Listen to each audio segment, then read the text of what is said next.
ఈ భూమి మీద సర్వజీవులు ఆనందంగా జీవించాలన్న సదాశయంతో ధ్యాన ప్రపంచంలోకి అడుగుపెట్టిన నిస్వార్థ సేవకుడు, ప్రముఖ ఆధ్యాత్మిక జీవనశైలి నిపుణులు శ్రీ జంగమయ్య గారు.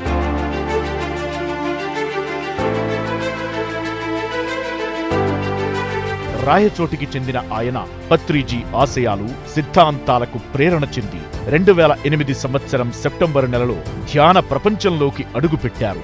ఆనాటి నుంచి పత్రిజీ మహాశయులు శరీరంతో ఉన్నంత వరకు ఆ మహాశయునితోనే ప్రయాణం సాగించి ధ్యాన ప్రచారంలో తన వంతు పాత్ర పోషిస్తున్నారు.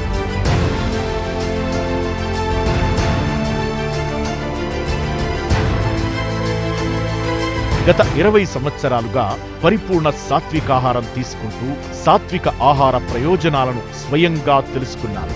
అలాగే సృష్టి ధర్మాలను, ప్రకృతి పంచభూత ధర్మాలను, శరీర ధర్మాలను తెలుసుకుని సకల చరాచర జీవులతో సహజీవనం చేసి వాటి సుఖదుఖాలను స్వయంగా అవగతం చేసుకున్నారు. ఈ క్రమంలో ఈ భూమి మీద పుట్టిన ప్రతి జీవి సుఖంగా, సంతోషంగా జీవించడానికి, అలా తెలుసుకోవడానికి ఉపయుక్తమైన ధ్యాన ప్రాధాన్యాన్ని అందరికీ పంచడానికి ఆయన కృషి చేస్తున్నారు. తన ధ్యానానుభవాలను, ధ్యాన విజ్ఞానాన్ని అందరికీ పంచడానికి డిసెంబర్ 28న కడ్తాల్ కైలాసపురిలో జరుగుతున్న పత్రిజీ ధ్యాన మహాయాగాన్ని శ్రీ ప్రకృతి జీవనశైలి నిపుణులు జంగమయ్య గారిని PSS movement, the pyramid spiritual trust Hyderabad మరియు పిఎంసి ఛానల్ తరపున సాదర స్వాగతం పలుకుతున్నాం.